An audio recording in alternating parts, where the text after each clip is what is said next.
রানী বিলকিসের কাছে এসে হযরত সুলাইমান আলাইহিস সালামের সকল মন্তব্যগুলো জানালেন। তার পাশাপাশি হযরত সুলাইমান আলাইহিস সালামের দরবারের শান শৌকতের কথাও সবিস্তারে বর্ণনা করলেন। তখন রানী বিলকিস বললেন, তিনি তো আমার চেয়ে অনেক বড় সম্রাট এবং অনেক বড় শক্তিশালী।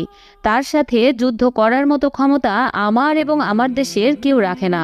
তবে হযরত সুলাইমান আলাইহিস সালামের ধমকের কারণেই তার উপর ঈমান আনা কখনোই উচিত হবে না, বরং তিনি কি আসলেই আল্লাহর নবী কিনা তা যাচাই করার জন্য তার পক্ষ থেকে কিছু মুজিজা আমাদের দেখে নেওয়া উচিত।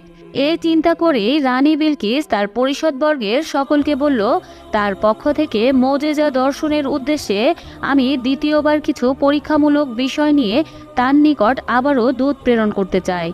রানীর এই কথাগুলো শুনে পরিষদবর্গের সকলে তার সাথে একমত হলেন। তখন রানী বিলকিস কিছু সংখ্যক দাস দাসীকে একই রকম পোশাক পরিধান করালেন।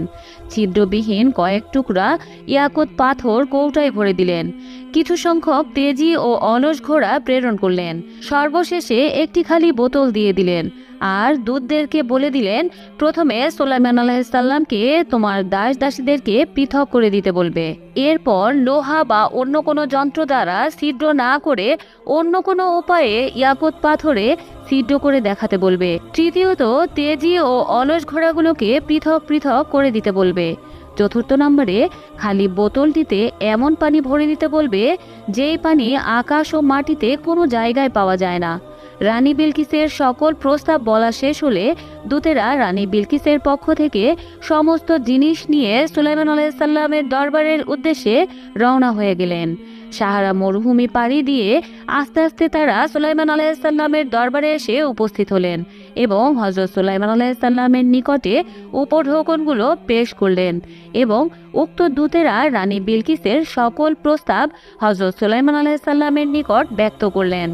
তখন হযরত সুলাইমান আলাইহিস সালামের পোশাক পরা সকল দাস দাসীকে হাত ধুয়ে আসার জন্য আদেশ দিলেন। তখন পুরুষগণ শুধুমাত্র হাতের আঙ্গুল ধৌত করলেন এবং মহিলাগণ তাদের কবজি পর্যন্ত ধৌত করলেন।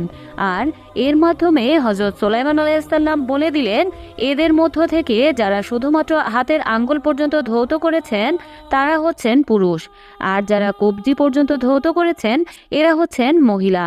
দ্বিতীয়ত, ইয়াকুত পাথর মাটিতে রেখে পাথর ছিদ্রকারী এক প্রকার কীটকে হযরত সুলাইমান আলাইহিস সালাম আদেশ দিলেন যেন উক্ত কীট ইয়াকুত পাথরটিকে ছিদ্র করে দেয়। তৃতীয়ত, হযরত সুলাইমান আলাইহিস সালাম ঘোড়াগুলোর সম্মুখে ছোলা বুট এবং ঘাস হাজির করতে বললেন। দেখা গেল অলস ঘোড়াগুলো তাড়াহুড়ো করে ছোলা বুট খেতে আরম্ভ করলো এবং তেজি ঘোড়াগুলো একটু অপেক্ষা করে ঘাস খেতে আরম্ভ করলো। তখন হযরত সুলাইমান আলাইহিস সালাম তেজি এবং অলস ঘোড়ার পার্থক্য দেখিয়ে দিলেন।